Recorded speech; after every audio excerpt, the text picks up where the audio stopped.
Assalamualaikum warahmatullahi wabarakatuh. Selamat datang di channel Barokah Duha. Kita akan berbicara tanda-tanda kiamat secara ringkas. Meskipun tidak ada yang mengetahui kapan hari kiamat itu tiba, kecuali Allah Subhanahu wa Ta'ala.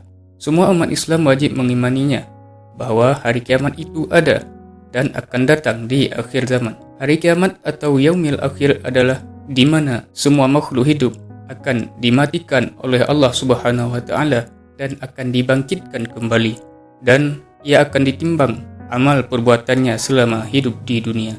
Dan berikut merupakan tanda-tanda kiamat kubra atau kiamat besar yang perlu diketahui. 1. Munculnya kabut atau yang disebut dukhan.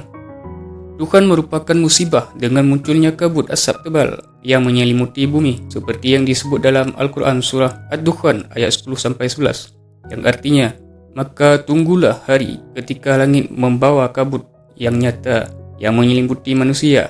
Inilah azab yang pedih. Dukhan atau kabut tebal yang sangat panas itu akan menutupi dunia ini selama 40 hari 40 malam. Kabut yang sangat panas ini, kata Rasulullah, akan membuat kulit orang-orang kafir melepuh.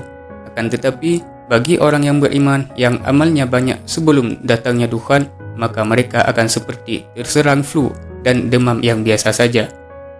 Masih belum diketahui secara pasti apa yang nantinya menjadi penyebab asap atau kabut tebal yang panas itu. Apakah ledakan bom atom atau pencemaran lingkungan yang kini mulai berangsur semakin parah. Yang kedua, datangnya Dajjal.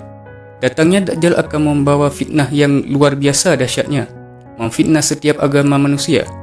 Dia awalnya mengaku nabi dan akhirnya mengaku Tuhan.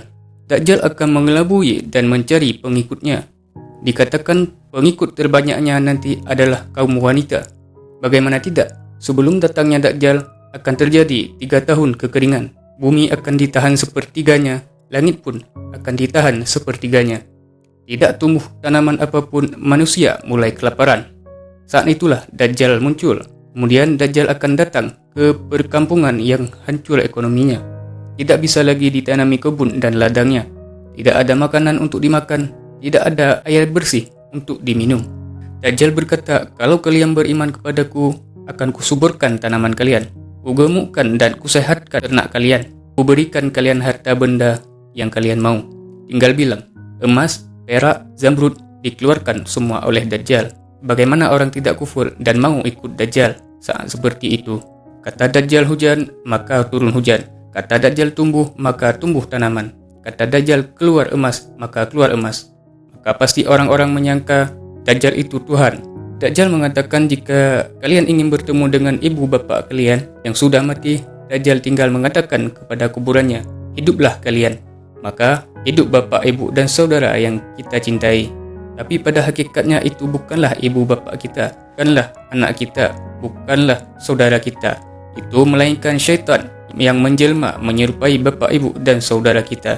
Dan kemudian mengatakan, nak, ikutilah orang ini, dia adalah Tuhan kita. Maka banyak orang-orang yang mengikuti Dajjal, karena itulah banyak pengikut Dajjal. Dari sinilah kita disuruh senantiasa berdoa agar dilindungi dari fitnah Dajjal. Nabi Muhammad SAW pernah berkata, kalau aku hidup akan kubunuh Dajjal, tapi kalau seandainya aku meninggal, kalian akan melawan Dajjal. Dan kalian tidak akan sanggup, karena Dajjal tidak akan mati kalau bukan seorang Nabi yang membunuhnya, yaitu Isa ibni Maryam.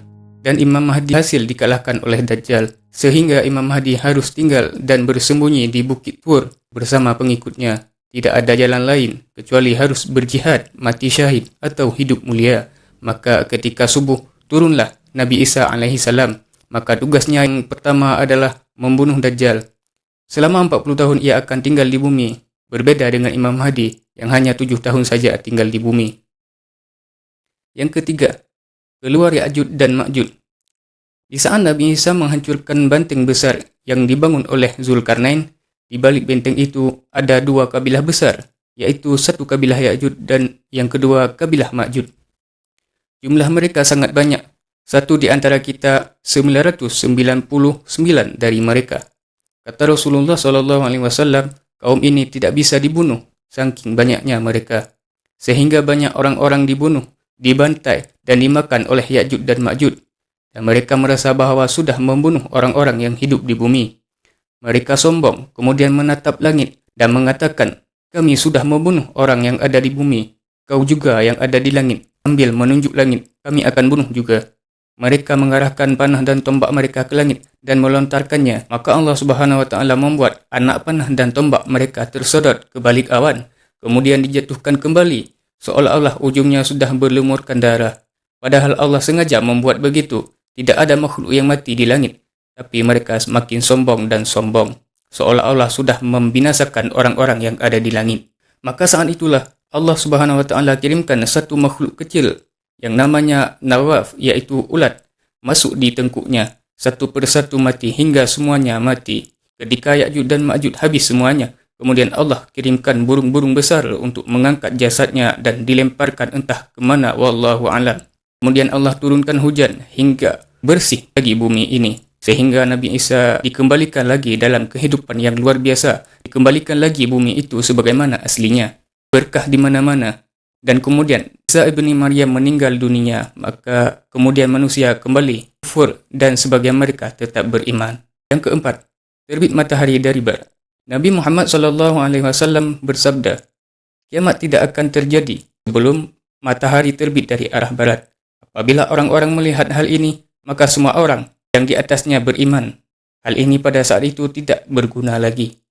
Iman seseorang yang memang belum beriman sebelum itu, atau belum berusaha membuat kebajikan dengan imannya itu.